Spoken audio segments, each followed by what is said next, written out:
Então, boa noite, pessoal. O objetivo da semana é sumarizar todos os conhecimentos de eco pulmonar para a gente chegar ao que a gente quer saber, que é uma avaliação de dispneia. A gente pode fazer muitas outras coisas, pode ver diagnóstico diferencial de alguma complicação, uma coisa assim, mas o objetivo grande da eco é a gente avaliar a dispneia, tá? Então, um pouquinho mais tranquilo essa semana, porque a gente vai, na realidade, sumarizar tudo que a gente falou na outra semana, de eco pulmonar, TVP e cava, tá? Tem alguma coisa de avaliação cardíaca que pode entrar? Basicamente função de VE, tá? Se o VE contrai bem ou não contrai bem, a gente pode botar nessa balança, mas aí é um tema mais pra frente que a gente pode voltar, tá? Mas a ideia é a gente sumarizar algumas coisas de protocolo de dispneia. O único protocolo de dispneia grande que eu conheço é o Blue, tá? Não sei se tem outro grande protocolo de dispneia.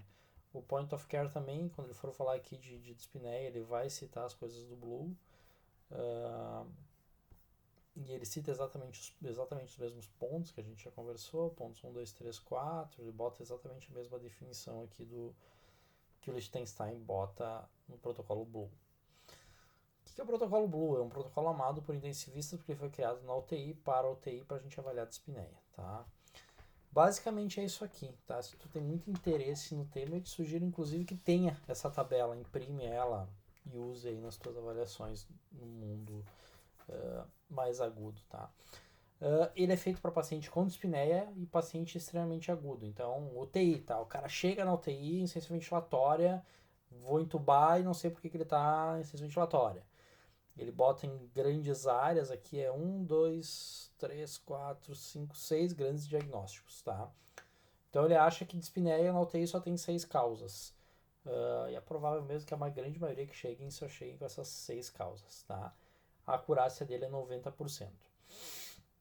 Não tem muito o que inventar, tá? O negócio é entender o básico, sabe a fisiopatologia mínima da doença, não precisa saber o máximo das coisas, a gente vai chegar no diagnóstico, tá? Ele começa lá, ó, deslizamento pleural. Primeira coisa, tem o deslizamento pleural e tem um padrão B, tá? Então, o cara que tem deslizamento pleural tem padrão B, pra ele, isso é edema pulmonar, tá? Deslizou a pleura e tem aquele monte de linha B, é edema.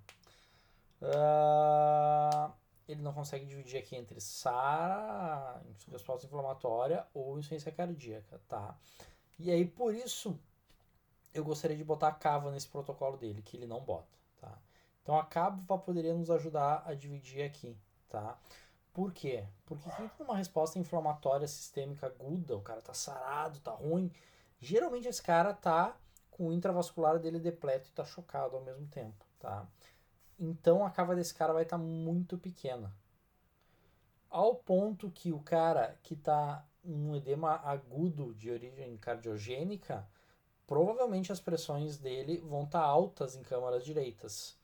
Então a cava dele vai estar explodindo junto, tá? Não sei se eu me fiz entender, tá? Então tem um diagnóstico diferencial importante assim de quem tem linha B com cava grande e quem tem linha B com cava pequena. O que é o problema? A gente tem na medicina interna, a gente tem um mundo ao redor, tá? Então a gente está falando aqui de um paciente que está em insuficiência ventilatória aguda, prestes a ser entubado. Então tu vai pegar esse cara e vai olhar, linha B, cava pequena, bom, pressão não está alta no ventrículo, não está com com o ventrículo esquerdo muito ruim, pelo menos, porque a pressão no câmara direita ele está baixa, tá? Agora o cara está em insuficiência ventilatória com uma cava de 3 centímetros e tomado de linha B, é possível e provável que seja um edema pulmonar, edema pulmonar cardiogênico, isso, tá? Então, aqui é um ponto que eu gosto de sempre de dar uma travada e botar a cava que ele não bota, tá? Quem sou eu para criticar Liechtenstein? Mas eu acharia interessante a gente discutir cava junto aqui nesse ponto, tá? Agora, pleura desliza, tá? Então não tem pneumotórax, não tem nada. Tem um padrão A, tá? Que é o padrão normal, tá? Pulmão, bota aqui meu pulmão vai ser padrão A e vai deslizar a pleura. Desço lá para as minhas pernas. Tem o TVP, TEP, tá? Subiu o trombo. Por isso que eu queria que vocês vissem as coisas de TVP primeiro para a gente terminar esse protocolo. Então, Cara, tem trombo lá embaixo, a chance de uma dispneia com um parênquima normal é extremamente alta de TEP. E aí depois eu vou falar de patologia por patologia quando a gente entrar lá na discussão do questionário, tá? Agora, eu tenho um pulmão normal e não tenho nada nas minhas veias. O que ele fala? Eu devo descer lá pro PLAPS, que é ver o ponto posterior, que ele diz que não é para ser o primeiro ponto, não precisa ver lá no início, tá? Então, só se tu tiver esse padrão, tu vai olhar lá atrás e vai ver se tem consolidação. A maioria das consolidações são lá atrás, tá? Então, se tu tem uma consolidação dorsal e o resto do pulmão normal e não tem TVP, pneumonia, tá? Agora, se eu tenho tudo normal, é possível que eu tenha um DPOC. Não tenho padrão A, tenho um padrão A, não tem nenhuma linha B, não tenho TVP e o cara tá em insuficiência ventilatória. DPOC asma, tá? Uma coisa interessante de DPOC asma que eu já comentei, vou falar de novo, as linhas A são muito ressaltadas, tá? Então são as linhas A muito claras, assim, tipo, meu Deus do céu, como tem linha horizontal aqui. Então isso aqui é o DPOC asma, porque ele tá alçaponando muito ar para baixo, então a gente consegue ver bem. Agora ele fala de um outro padrão um pouquinho diferente aqui, que a gente nem comentou, que é o AB, eu já vou falar, e o padrão C. Tem padrão C, ele fala que é pneumonia, tá? Na nossa realidade, a gente não está falando de pacientes de enfermaria, a gente cansa de ver padrão C no andar, porque o cara tem um tumor e atelectasiou, porque ele tem uma atelectasia passiva, tá? Mas aqui ele fala que com a insuficiência ventilatória aguda, o cara tem um padrão C, considere como pneumonia. Padrão AB, o que é padrão AB? Padrão A de um lado, padrão B do outro. Então eu tenho uma área específica, sei lá, ápice esquerdo, com o padrão B e o resto do padrão A. Provavelmente uma resposta inflamatória local infecciosa, tá? Então meu parênquima está inflamado em um lugar específico. Então isso ele acha que é pneumonia. E faz sentido mesmo, né? Não tem muita coisa que vai dar um padrão específico, assim.